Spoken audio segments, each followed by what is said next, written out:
kulanti wacan oo wanaagsan daawadayaal ku soo dhawaada channelkeena xigashada wararka.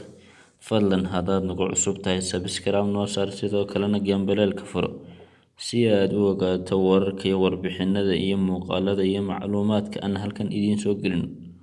Halkan waxaan ku eegaynaa muuqaalka Hodan Cabdiraxmaan iyo isbedelkii Hargeysa maxay ka tiri.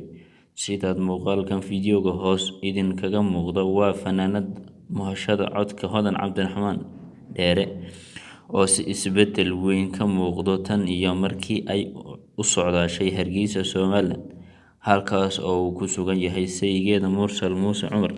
Hodan Cabdiraxmaan oo barteeda Snapchat-ka soo dhigtay muuqaal ay buuran tahay weliba wejiga ka yara cayishay ayadoo waqti la qaadanayso taageerayaasheeda faraha ka batay ee ku xidhan boggeeda Snapchat-ka.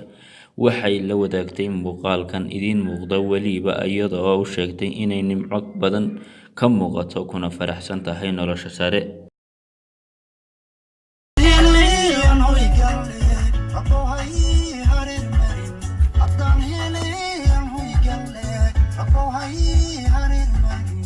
tahay